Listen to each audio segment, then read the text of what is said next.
நமது இழப்பின் மறுபக்கம். அன்பார்ந்தவர்களே, நன்றாக வாழ்ந்த ஒருவர் வயதான காலத்தில் தனது வறுமையை போக்க தான் இழந்த பொருட்களை எல்லாம் திரும்ப தர வேண்டுமென இறைவனிடம் முறையிட்டார். இறைவா, என் வேண்டுதலை ஏற்று நான் இழந்ததை எல்லாம் எனக்கு திரும்ப கொடு என்று சொல்லி வேண்டினார். அவரது வேண்டுதலை கேட்டு மனம் இறங்கிய இறைவன் அவரிடம், பக்தனே, நீ இழந்தவை எவை எவை என்று கேட்டார். நான் பலவும் இழந்திருக்கிறேன்.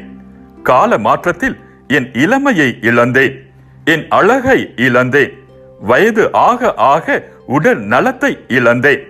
இப்படியே நான் இழந்தது ஏராளமாக இருக்கின்றன என்று சொல்லி வருத்தப்பட்டார்.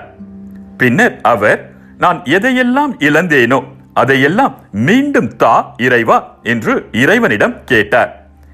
அதை கேட்டு சிரித்த இறைவன், பக்தனே, நீ கல்வி கற்றதால் அறியாமையை இழந்தாய், உழைப்பின் பயனால் வறுமையை இழந்தாய், உறவுகள் கிடைத்ததால் தனிமையை இழந்தாய், நல்ல பண்புகளால் எதிரிகளை இழந்தாய். இதை போன்று இன்னும் பல இருக்கின்றன.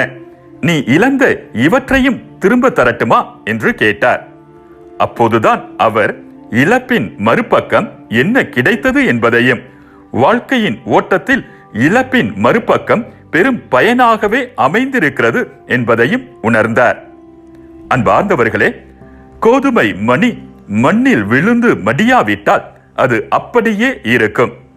அது மடிந்தால்தான் மிகுந்த விளைச்சலை அளிக்கும் என உறுதியாக உங்களுக்கு சொல்லுகிறேன். தமக்கென்றே வாழ்வோர் தம் வாழ்வை இழந்து விடுவர்.